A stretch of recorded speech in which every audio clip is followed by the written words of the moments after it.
Приветствую, друзья! Очень актуальная тема. Сейчас во многих странах Европы, прежде всего в Великобритании, говорят также о Нидерландах, резкий подъем заболеваемости, особенно среди детей, связанный с микробом, который называется стрептококк. Это гемолитический стрептококк группы А. Так вот, про актуальность. На сегодня уже к 20 приближается число погибших детей в Великобритании. Это очень странно, очень необычно. Что здесь необычного? В двух словах. Стрептококк – это бактерия, которая вызывает ангину, скарлатину.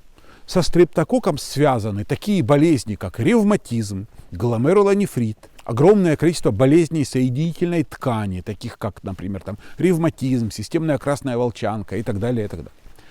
Удивительно вот что. Стрептококк, особенно когда начинается острая стрептококковая инфекция, он довольно легко лечится. Стрептококк не вырабатывает особой устойчивости к антибиотикам, и обычные классические препараты, пенициллиновой группы, цефалоспорины, которые даже не надо колоть, которые можно пить в сладких сиропах, довольно легко справляются со стрептококковой ангиной или со скарлатиной, которая также связана со стрептококком.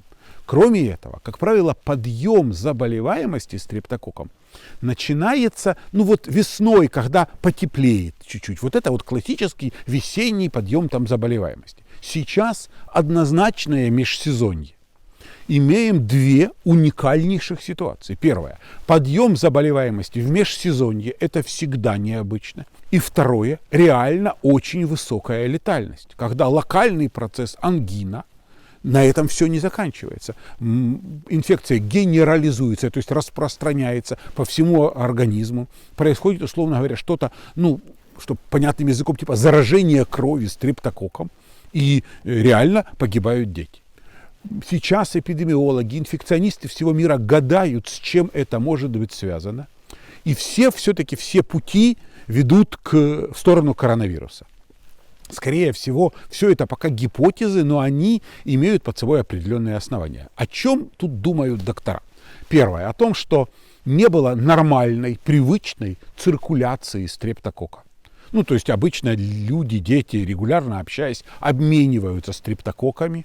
И таким образом, как говорят эпидемиологи, общество проэпидемичивается. То есть дети, контактируя со стрептококком, вырабатывают антитела, постоянно тренируют местный иммунитет, и вдруг дети несколько лет не общаются друг с другом полноценно из-за коронавируса. Это первое. Второе. Стрептококк находится в природе в постоянной конкуренции с другими бактериями, которые могут жить на слизистых оболочках или на поверхностях, со всякими стафилококками и так далее. И тут, оказывается, массово применяется огромное количество дезинфицирующих средств. И вполне возможно, есть, условно говоря, стрептококк, на который эти средства действуют хуже, а на стафилококков хорошо, к примеру. И получается, что стрептококк лишается своих естественных конкурентов, и в условиях этого массового применения всяких санитайзеров вполне возможно, стрептококк приобрел ранее несвойственные ему характеристики. Он стал устойчивым к антибиотикам, он стал вызывать более тяжелые заболевания. Это все попытки объяснить, с чем это все может быть связано, но я сейчас обращаюсь к вам не для того, чтобы вас запугать, а просто для того, чтобы вас предупредить. Почему?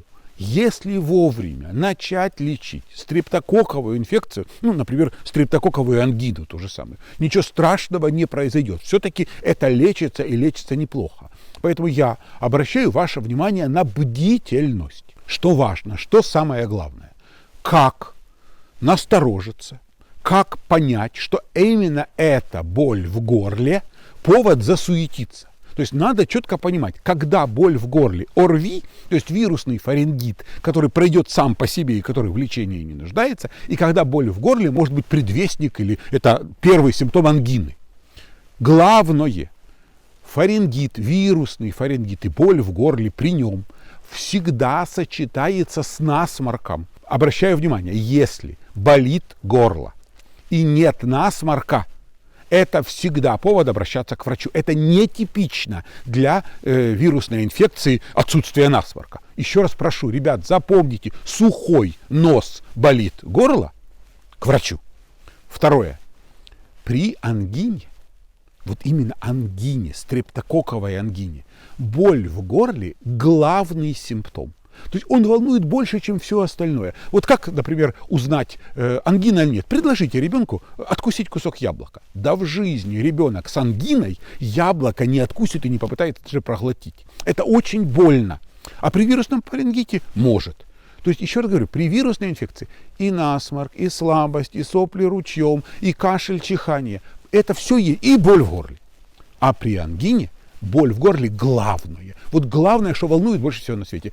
Ребенок криком орет при попытке проглотить слюну. Далее, на что еще обращаю внимание. Об этом много раз рассказывал, сейчас это важно всем повторить. Правило первой чашки. Вы проснулись утром, и у вас болит горло, и ребенок жалуется на боль в горле. Вы пьете чашку чего-то тепленького чая, тепленького молока, вообще любого напитка. Если после выпитой первой чашки боль в горле меньше, это скорее всего вирусная инфекция.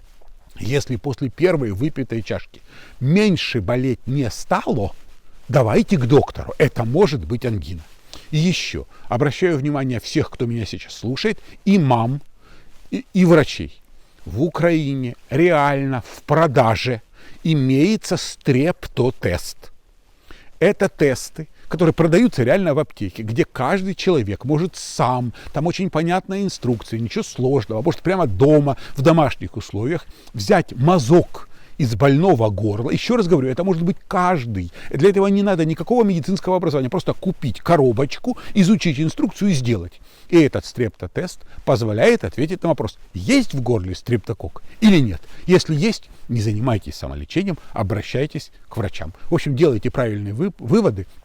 Я как бы по принципу не запугать, а вооружить знаниями. Вооружен, значит, ничего не боится, защищен. Делайте правильные выводы. Я с вами, если что.